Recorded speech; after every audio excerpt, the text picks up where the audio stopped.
Hello everyone and welcome back to Let's Play Europa Universalis IV with me, Alfapiomega, Meiou and Taxes, Historical Immersion in Bohemia. The date is 25th of May 1449. I'm having a coffee, a nice day. I just finished work and I'm starting a new session. This session is starting by Svidnica shifting to German Silesian culture, unfortunately. Well, as long as they pay taxes.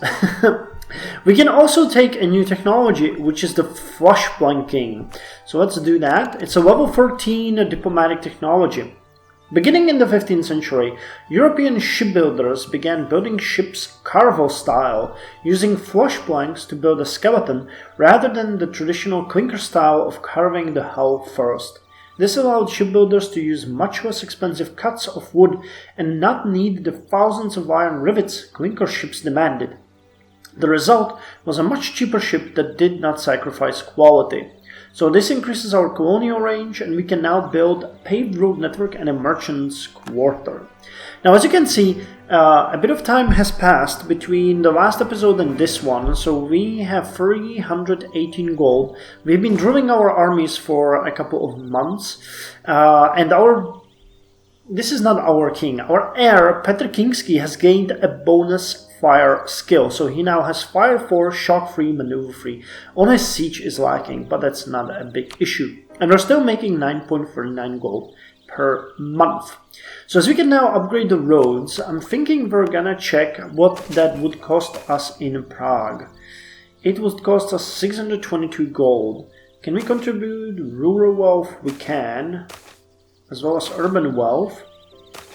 And we could contribute manpower. So I could contribute 25% of the rural wealth, 25% on manpower, and pay half, and we would have the better roads in Praha. Now I think that's actually kind of worth it, because we have 167,000 in urban gravity. We have also a pretty decent trade power, and having roads will increase the local trade power. The urban gravity modifier to 40 gives us extra supply limit, extra trade power, and quite a lot of extra stuff. You think Paris has the better roads? Yes. So you can see that they give 0.5 trade power, 20% of the bonus trade power, extra base urban gravity. Oh, so the urban gravity modifier is 30%, not 40. But urban production bonus is 10%, supply limit, and friendly movement speed. Now, apart from that, I could build maybe the workshop here if I waited for a bit, but we're gonna go with the roads. Praha is our biggest and most important province, so let's develop it first. So, as I said, we're going to contribute rural wealth and 25% manpower, and that's going to be 311 gold to build the roads. It's going to take it 5 years. This is also going to help a bit with the autonomy that is becoming to look quite nicely. Wrocław has 85. I'm kind of pissed that Chasovsko has such high autonomy, 66.2, and I can't for the love of God figure out what it is. Is it because it's controlled by great nobles? No. Communication efficiency is the local fortification. They give quite a huge bonus, but that's not it. What's dropping? Oh, Seat of Strong Aristocrats is the another thing. Oh yes, this is where our Queen Consort comes from. So it's 0.14, 10% of extra autonomy for the seat, and 10% for the local fortification, which gives us correct number. Okay, it's gonna drop a bit, but yeah, we should lower this somehow. Maybe by building better roads here. However, this is, together with Praha, our most valuable province, so, well, Wrocław is as well, but, you know, the autonomy is abysmal there. Now, we're still making quite a lot of money, so I'm gonna capitalize on that. The Matchlock arquebuses are coming very soon, which is good. And we can purchase the Swedish copper, but we don't have enough money, and I'm not gonna take a loan. Now, the truce with Hungary is over. They're allied with a number of nations. I could declare war on them, but I can't for roleplay reasons. When our king goes away, the heir will take it. I'm a bit afraid though, because Austria can declare war at any moment. They have a humiliate rival casus belli on them. However, we can't really rival them. We could rival Austria, which you guys mentioned many times that you'd like me to, but you know, there's no reason to break the alliance with Austria. We have the best relations with them. They have been quite an ally. They trust us very highly. We trust them very highly. We've been helping each other. So, yeah, I know that they're getting stronger, but so are we. You know, we gained some provinces, we gained some vassals, and we're gonna gain these 2 provinces. I promise you that. I really, really promise you that. If another war breaks out and we'll have to, you know, take it and break the alliance, I will. But for now, they are our ally. Well, this sucks. Nobles demand increased pensions. Kings had to keep their unruly nobles in line through many methods. One of the most common was cold hard cash. Nobles would demand increased pensions in exchange for relinquishing certain rights to the king. So we can accept their demands, we will get extra loyalty, but we'll have to pay 173 gold, or we refuse their demands and we get into deep shit. So we're gonna accept their demands. Unfortunately, we have to, there's no other way. And yeah, there really is no point in waiting. I think that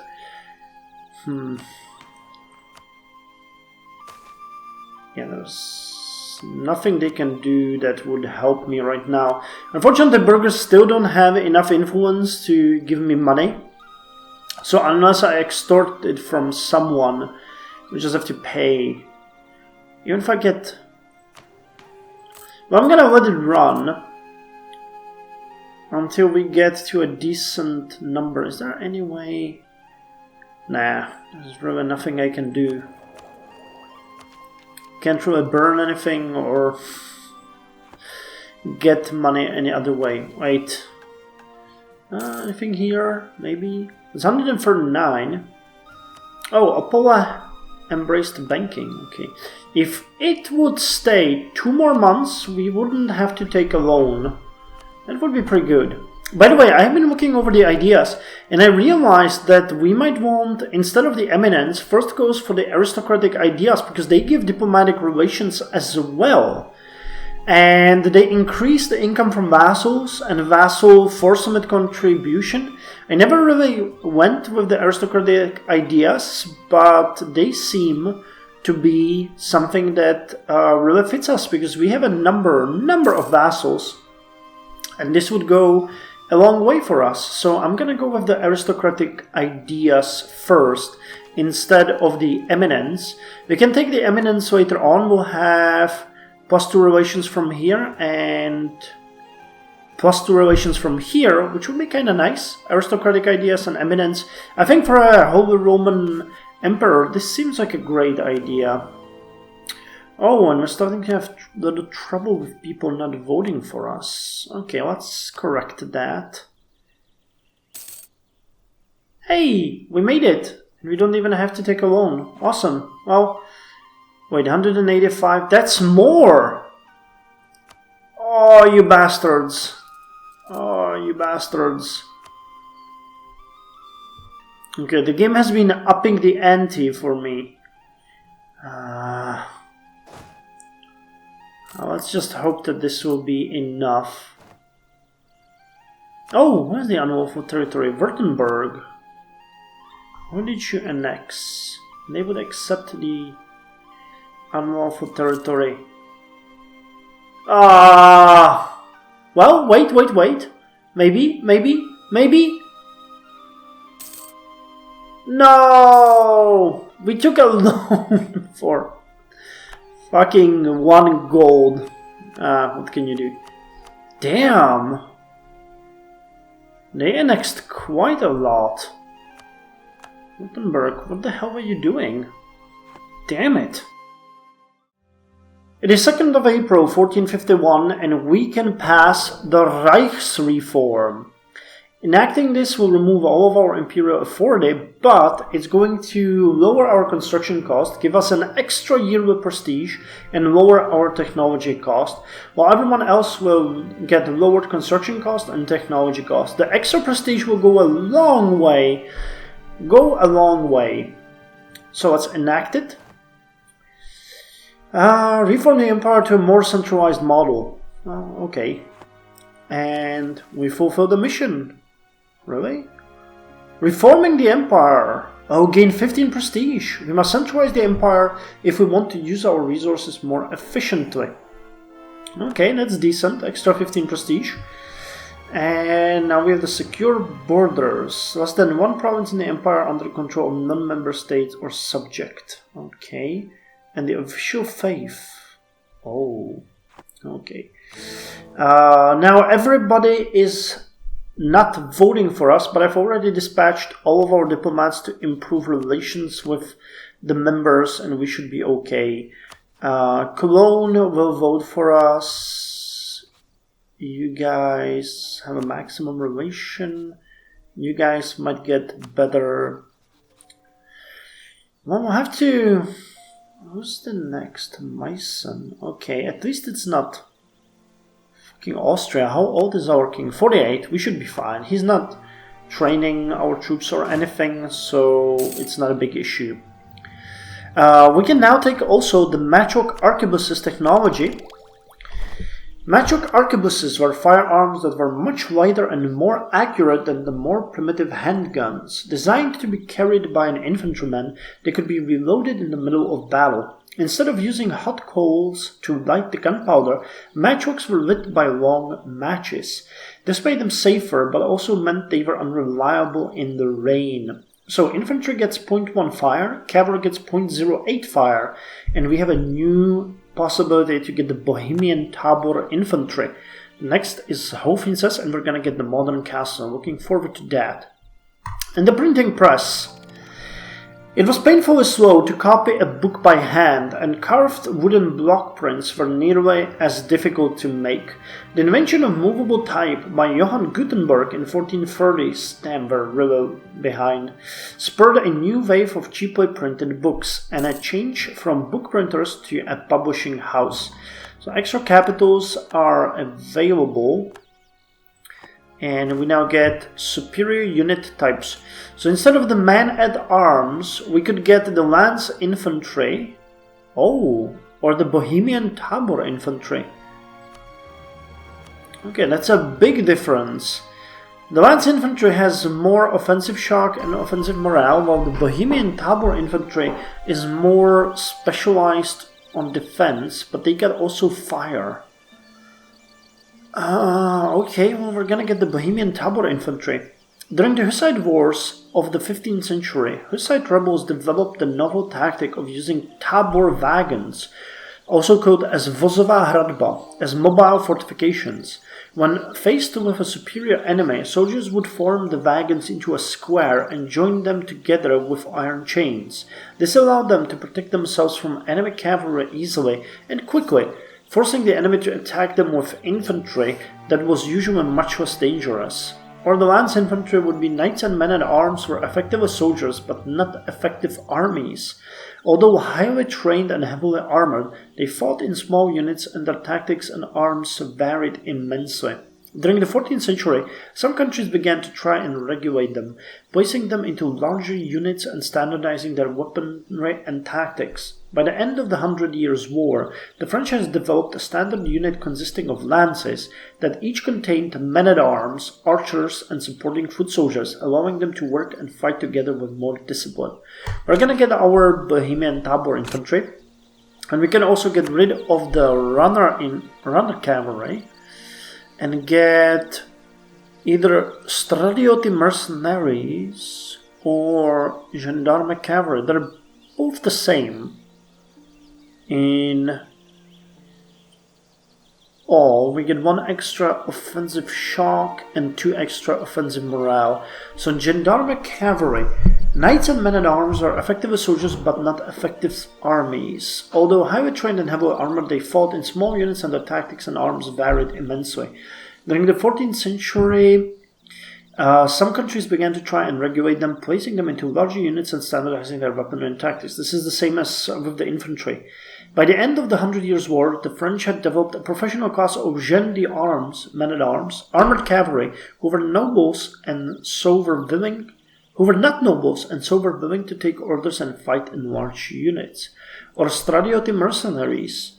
Mercenaries who came from the Balkans, bringing with them a unique way of fighting. Unlike Western cavalry, stradioti used hit-and-run tactics, ambushes and feigned retreats to cut down their foe. Their favorite weapon was a short lance called an assagae, which could unhorse enemy knights, although they also used throwing javelins and heavy maces. They wore chainmail hauberks, which could stand up to fighting, although it was not nearly as strong as the armored Western knights wore.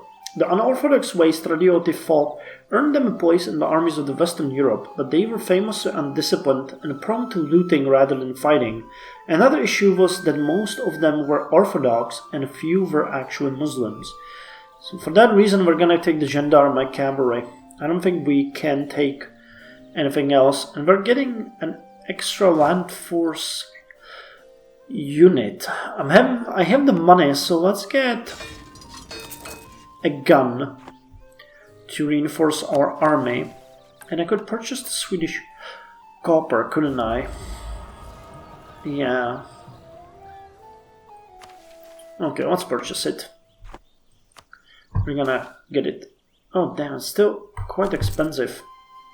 But hey, we're getting the money. With the roads being built here, I'm wondering where else could we... I guess we could...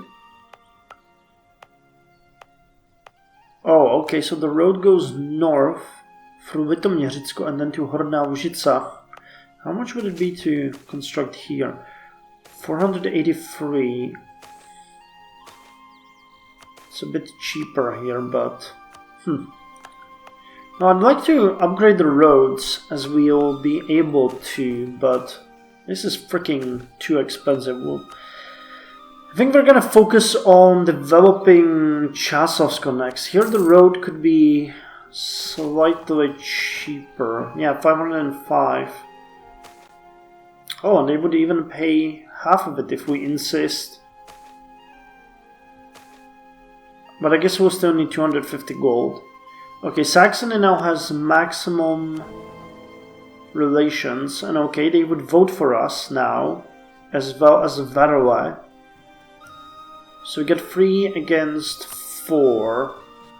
You guys will not vote for me. You will when we improve the relations. So the succession is safe.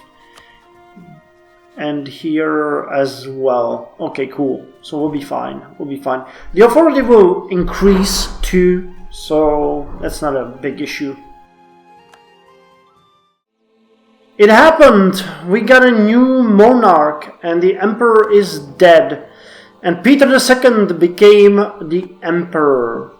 So emperor is dead. Along with the emperor, the electors have decided to maintain their faith in us, and the imperial crown remains in Bohemia. As our country strengthens its grip on the imperial crown and the princes begin to see us as natural holders, imperial authority increases. So the new emperor is coronated in Aachen. We have Peter II Kinsky as the new king. And our advisor has died. Okay, and the electors have elected him, but we got a really bad heir, Matyáš Kinsky.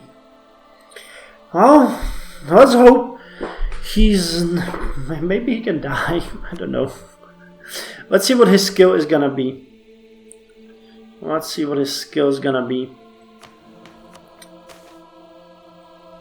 And we are ready to increase our stability.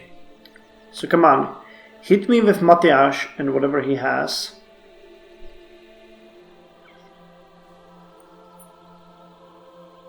Come on. Moravské vojsko will now move to Chasovsko because we are going to, as the first thing, we're going to declare war on Hungary. Oh, we have no diplomat. Okay, let's get rid of you. Austria wants to get a royal marriage. How is our situation looking? Pretty good. People respect us. The next is the Reichsregiment. Extra diplomatic reputation. Okay. So I guess the game will not tell me what Mateusz has.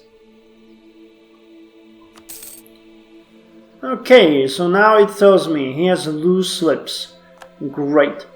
Anyway, that's all for this episode, and in the next one we are going to attack Hungary and demand Prešporok and Novohrad from them as a tribute to the Empire and the Great Bohemia. So join me in the next episode where our Conqueror King will start kicking ass.